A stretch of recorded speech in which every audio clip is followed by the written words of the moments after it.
Anyways, it's our sixth book in the series, and this is our third meeting on this. We've done the first meeting, we've done an introduction, and we started with chapter 1 last Sunday, and we're going to be on chapter 1 for a while. This is our second take on chapter 1, and I see we're still probably going to have at least maybe 3 more times in chapter 1 or more, based on all that I see that is in chapter 1 for us to share.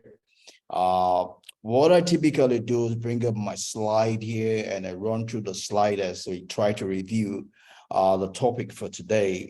Pretty much we're looking at, last week we looked at what makes a good life. Today we're going to be looking at what is your greatest fear. So we're going to be looking at fear, different type of fear. We might not finish this today, so we'll probably finish this topic next week. We'll do as much as we can take. If we can finish it, great. If we cannot, we'll finish it next week.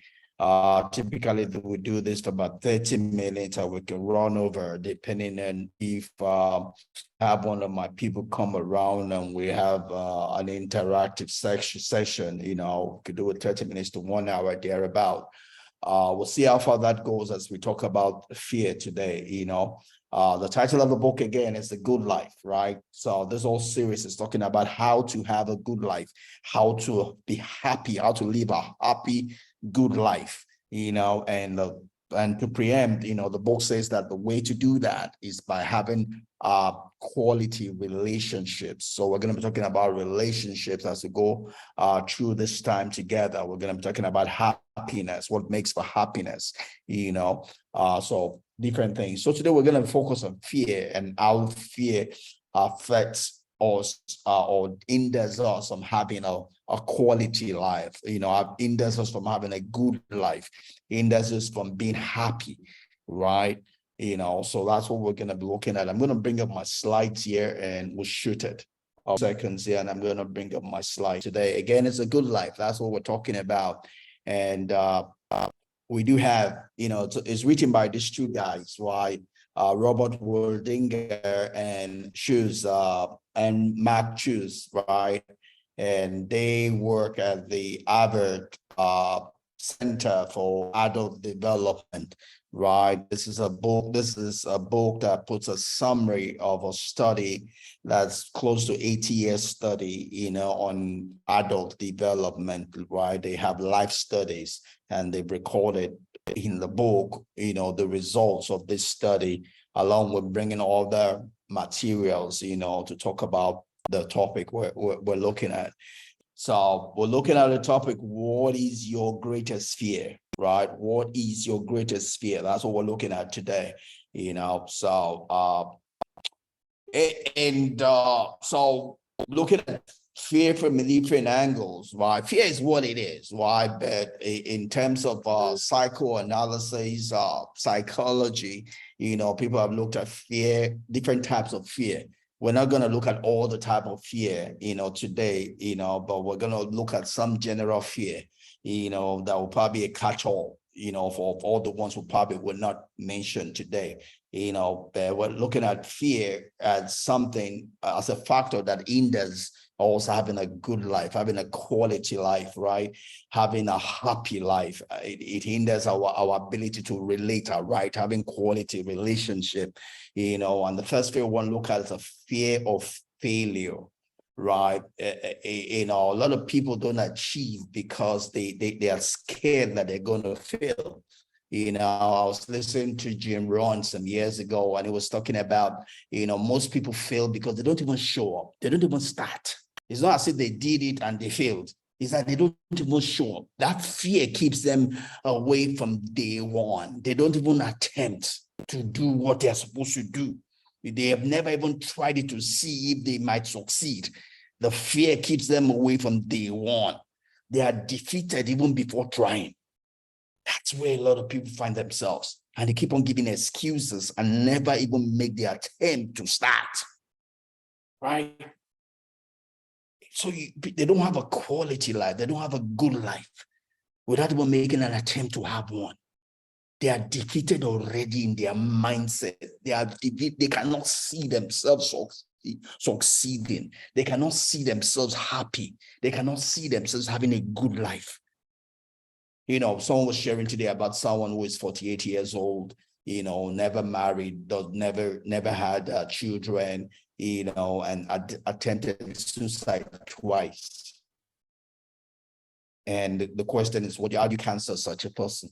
That reminds me of someone else who I was sharing with, I was counseling years back. And she told me that, wow, if all she's ever known in her life is been hurt, it's been pain, how does she go? How does she succeed? And I wrote a whole series on that, the power of visualization, the power of visualization.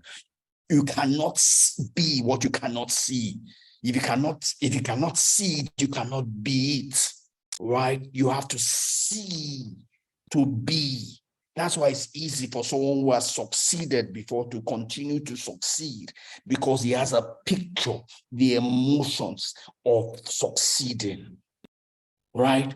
And though that is reality for that person, even someone that does not have it before can synthesize it. If you synthesize it, you create that picture, you will have the same emotion and the same drive to succeed. Right? I can't remember the name of the judge now, but you know, the story about this judge years back, where some people used to bully him. The way he succeeded was he spent his holiday reading about a superhero, and he began to imagine himself as that superhero. That is how he was able to overcome the bullies in his life.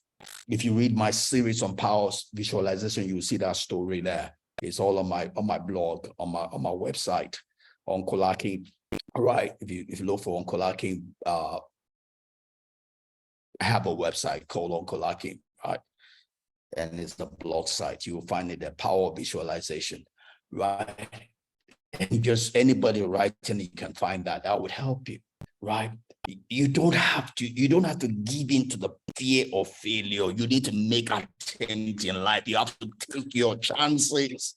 Take your chances. Take your chances. Step out. Step out. Step out. Step out. Step out. Step out. Right? You might fail the first attempt. You might fail the second attempt. You might fail the third attempt. But there's something that begins to change on the inside of you as you take your chances. There's something that begins to change on the inside of you, which does not happen if you never take your chances, right? So a lot of people are pretty much hindered by the fear of failure, and they don't have a good life. It has nothing to do with being in Nigeria. It has nothing to do with your location. It has nothing to do with your parents. It has nothing to do with the government. It has nothing to do with the environment. It has everything to do with you. Can you see yourself succeeding? Dare to see yourself succeeding. Dare to see yourself overcoming. And step out and do it. Step out and do something. It's not doing something very big. It's doing the little you can do. Take baby steps, baby steps, baby steps, baby steps. This is what children do. Sometimes it's because we're grown up to be adults. That's where this fear comes. If a baby has a fear of failure, that baby will never grow. That baby will never walk.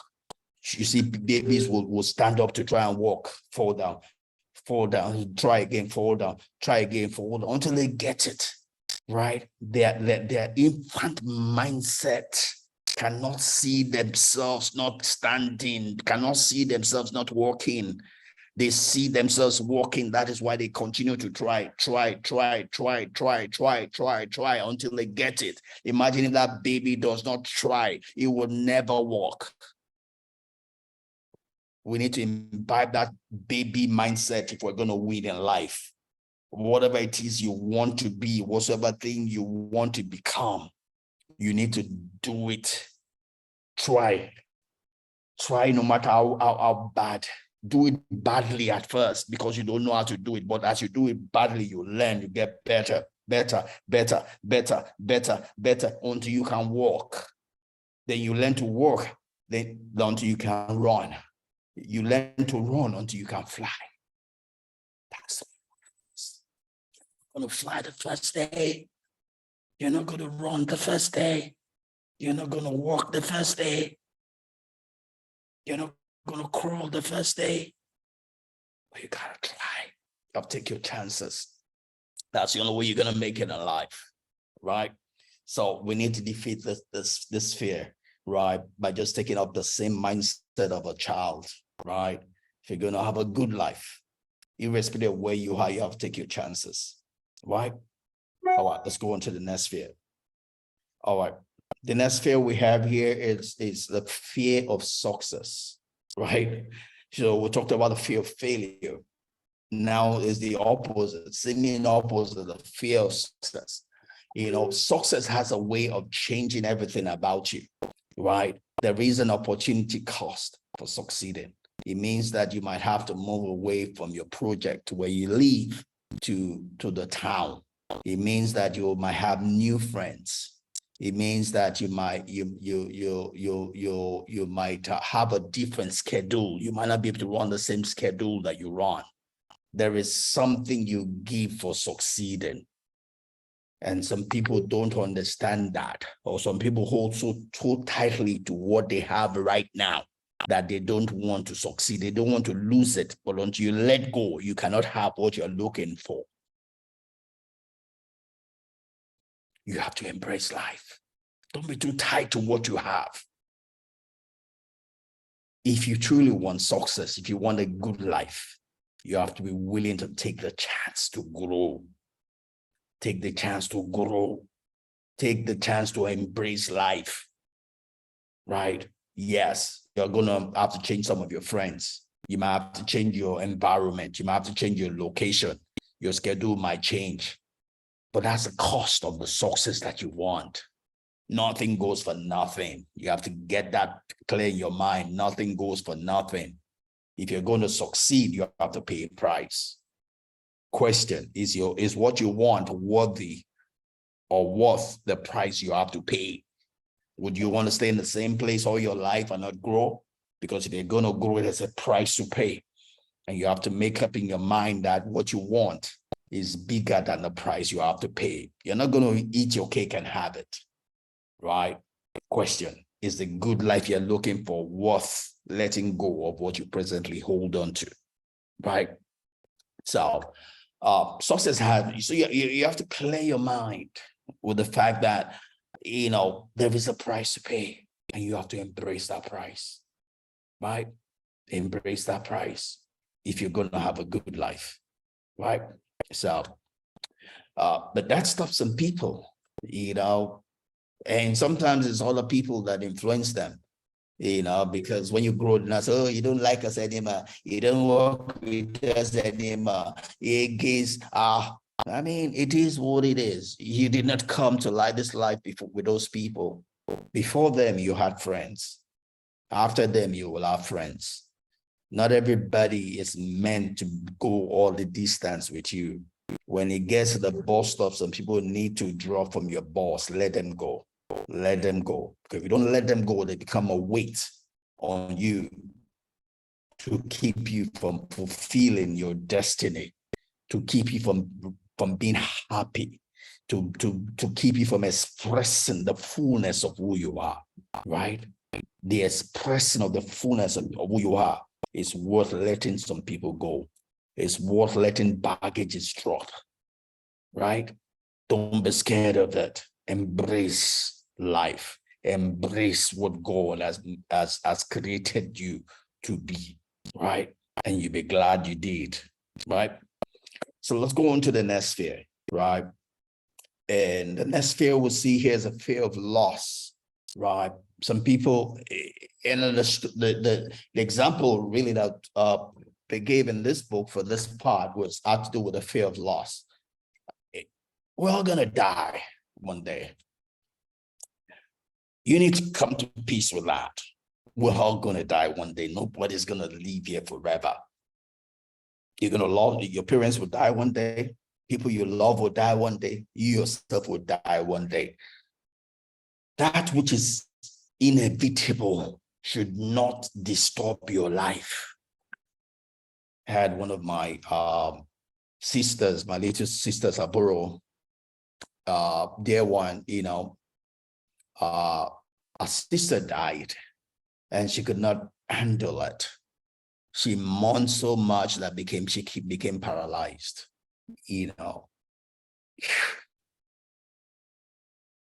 I mean, life will do you that if you're not prepared for it.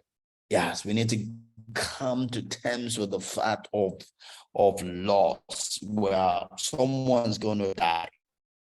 People will love will die. People who don't love will die. Death is an inevitable, is inevitable. You have to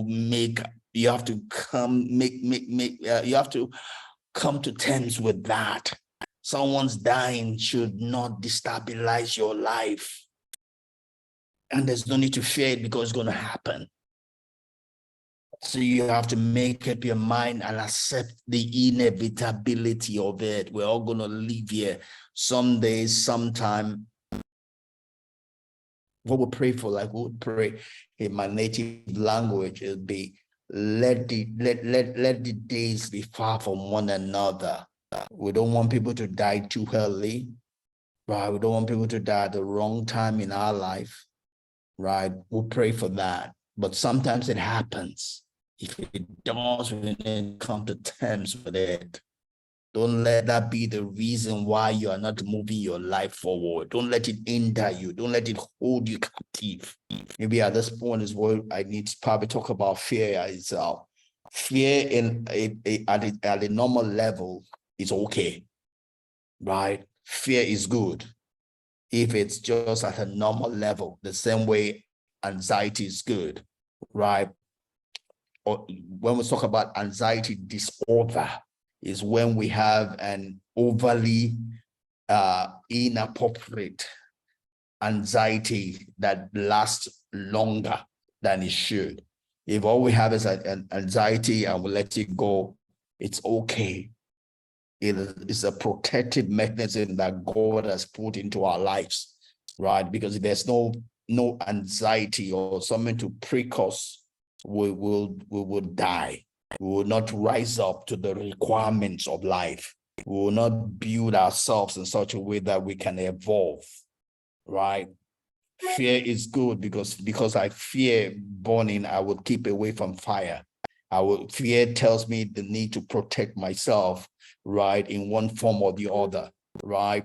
So, and I see my dear brother, typing along. Thanks, Victor. Appreciate that. All right, at least I know I'm projecting with your text. Thank you. Thanks for coming along. So fairness in just a normal level is good because it helps us it gives us caution. But when we talk about fear in this wise, when we talk about fear that limits our life, is when that fear begins to limit us and control us. Fear that we can control is okay, but fear that is out of control, that begins to then control our life, right? It's not okay. That's of the devil. It's not of God, right? So we need to, and one of the ways we overcome that is that we come to terms with it, right? We'll come to terms with it, and we'll talk about this more later as we talk about how to handle fear as a whole. But you need to come to terms with loss. You're going to die one day, right? You're going to lose some things, right? All you can do is do what you can do, but don't be overly protective of it. Don't let it control you. Always stay above controlling it, right? Don't let it take away the good life that God wants to give to you, right? Let's go on to the next one here. And we'll talk about the fear of being judged. This leads to people being shy. This leads to what we'll call social anxiety. When you're scared of people judging you. This comes when you're too focused on yourself. When you're too focused on yourself, you're gonna be scared of what people would say. And to limit you. You will not be able to do public speaking, anything in public. You'll be too overly worked up, right? That you be incapacitated. this is my story. I grew up as a shy person. People don't believe that. I know. I'll share with one of my bros, you know, the other day I told her that I'm an introvert. She said, wow. I said, no, it's not true. You know, she said, when it's a copy in capital, no, that is not true. It cannot be possible. You know, because I deal with her, she sees me, you know, the way I joke with people, the way I express myself, and she can put the two together. Oh, introvert. This person is so expressive. It's come by training. I'm able to do this today because I've trained myself to be able to do it. It doesn't take away my nature. My nature is still an introvert, right? And introverts tend to be shy, but have a subtlety to shyness. So I grew up being a shy person. I'm not a shy person today because I've grown, I've learned, right? But it's still a weakness if on a bad day can get me, right? But the way I'm able to do what I do right now and overcome shyness and overcome people judging me is because I am not too focused on myself, or I'm not too focused on other people, right? I'm doing this right now. I couldn't be bothered about. I'm not doing this to impress anybody. So when I'm here to impress you, then I'm too careful. Oh, my hair. Oh, how did I barb my hair? What am I saying? No, I'm only here to express myself, right? I'm here to bond. I'm here to just do my thing. I'm in control of my thing. I'm a king in what I am doing. It has nothing to do with who is listening to me or not. I'm expressing myself. See, that's how you overcome being judged. Is by discovering who you are, knowing your strength, knowing your weakness. You express your strength and you defend against your weaknesses, right? But you build excellence on your strengths, right? So I couldn't be bothered what anybody's saying about me because I know myself, I love myself, and I'm comfortable under my own skin. That's how you overcome this. And people are always going to have their own opinion about you. Some people probably already judging the way I cut my hair. Some people are probably already judging the way I'm sitting down, or I'm doing this on a Sunday, whatever. See, that is not a statement of who I am. It's a statement of who they are. Because we all see according to who we are. And I'm not going to allow myself to be disturbed by someone having problem. I shouldn't allow my life to be disturbed by someone else's problem. I am here to express myself. I'm here to do my thing. This is my thing I'm doing, right? It's not about impressing anybody. I'm here to express, not to impress. And when you can get that, that's where you overcome the fear of being judged. You live by your life to express yourself, not to impress anybody. Right? Amen. Let's go on to the next fear here. All right. So the next fear we're looking at is a fear of losing our identity. Right? And typically, this is not easy. You get there. It's part of what you might call the fear of loss. You know, it comes typically when an accident has happened, or a lot of things that have happened in your life. You know, it comes from a place of maybe rejection also. And I've been here before, so I can talk about this. I've been in this place where I needed to find myself, right? And one of the things that helped me in this wise was connecting to people that I live life with. You know, today I'm connected to some people I went to elementary school with. It helps me. I'm connected to people I went to secondary school with. It helps me. I'm connected to people that I went to university with. It helps me. I'm connected with people that I work with, you know, people that I grew up with, you know, before my teens, you know. It helps me. It tells me I didn't just drop from the sky. I grew. I evolved from somewhere. I have a past, I have a present, and I have a future, right? And sometimes you need that, you know. That's the problem with some of the Black Americans, you know, because they were taken out there as slaves. They don't really know their heritage. Oh, Africa. Africa is not a country. Africa is a continent, right? So if you say I came from Africa, where in Africa? I say West Africa, South Africa, East Africa. Sometimes that affects the identity of the Black American because he's not able to find his root. Is then not able to be rooted, is not able to get wings to live in the present and in the future, so, and that could be limiting in itself. And the same way as you handle every other affair is calm down, cool down, calm down, cool down, right? Don't allow any fear or any disorganization of your mind, have the better of you, right? It's just like the word of God. God will always say, I'll really say now, peace be still, calm down. Peace be still, calm down, right? If you calm down, you can overcome a whole lot of fear, because fear always comes like, trying to strangle you, right? And you can get over that. For identity, like I said, sometimes it's just tying back to your history. And if you don't have that, just tie to what you know, what you have. If you have nothing, find your peace with the nothing and grow from where you are, right? And let's go into the next sphere. It's almost like we're going to be finish all the sphere today. I was thinking we couldn't finish it in one go. But let's see. We're already 30, so maybe we will.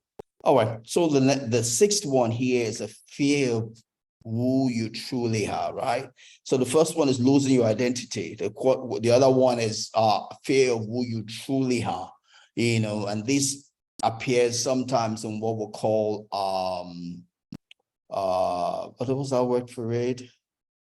There's a word where you think you're not capable, you are doing a job or you've grown to a party. There's a word for it as it's not coming to me. It's a syndrome, where you are doubting your capability where you find yourself, right? You've grown to that place where you're wondering, imposter syndrome. That's it. You feel like you're an imposter. You feel you don't deserve what you already have. You've grown to this position and you're feeling like, wow, you're an imposter. How did I get here? Do I really deserve it? Will I be able to do this job? Am I capable? It's an imposter syndrome, right? You have a fear of who you really are, right? And again, it's calm down because fear always wants to grab you. It wants to harass you. So it comes, it wanting to strangulate you, right? And fear and you going at the speed of fear will not help you. You're going to lose the battle if you go at the speed of fear. The way to conquer fear is to calm down, calm down, calm down, calm down, and think. Calm down and think. Calm down and think. If you can think through what is in front of you, you'll find that it doesn't make sense, right? But if you don't think and you just want to go along with the fear, you'll get into what we'll call a tunnel vision. You hold on to the first thing and you begin to justify it. You begin to do one wrong thing on top of the other, right? And that's going to lead into calamity. If you're going to have a good life, you have to get to know yourself and be confident under your own skin. It's not going to happen one day, but you gotta start, right? You gotta start and come to a place where you're comfortable under your skin, right? That's the way to face life. That's the way to have a good life, right? That's the way to have a quality life, right? We're probably going to stop with this one here, so I don't rush it. It's already past 30 minutes. Maybe I will stop with this and continue next week. The fear of losing control. You see people that are control freak. They want to be it's an anxiety disorder. Being a control freak is not a good thing. If you find people that are trying to manage everything, it's not a good thing. It's an anxiety disorder, to think that if you don't do things, things won't happen. It's not true. You're not God, right? You think that you must do that. I must do this. I must do that. You're gonna put everybody around you in disorder. You will not. You make them less of themselves. They're not able to contribute, right, to the whole. Right. In a marriage situation, you become a narcissist when you're trying to control everything. Life is not meant to be controlled. That's what life is. Life is meant you do your own thing and always leave space for grace, leave space for miracle, leave space for the spectacular, leave space for the universe. Contribute your bit and trust God. Life is lived by faith, not fear. Wanting to be a control freak, you are controlled by fear. If I don't do this, if I don't do that, and it comes from a place of being a slave to being a perfectionist. Perfectionism is not a positive; it's a negative. Hear that from a recovering perfectionist. I grew up as one, and I suffered for it. Right, trying to be perfect. Nobody's gonna be perfect. You can't be perfect. As long as you're human, you ain't gonna be perfect. Yes, you can do all your best, but don't let it drive you. Don't let it control you, because you're never gonna be perfect. You're not God. God is perfect. You are not. Do your best. But once you've done your best, entrust the rest to God, entrust the rest to nature, entrust the rest to the universe. All life requires of you is to do your best. Don't kill other people with your fear, with your control freakness. Help yourself. You cannot have a good life by being a control freak. I'm going to stop here for today, so I don't just burn unnecessary time here. We'll continue next week, looking at fear number 8, and we'll probably close with talking about how to handle fear as a whole, which I've already said some of it, but I'll end up just repeating it. All right. Thank you. Thanks for this time. Thanks for spending this time with me.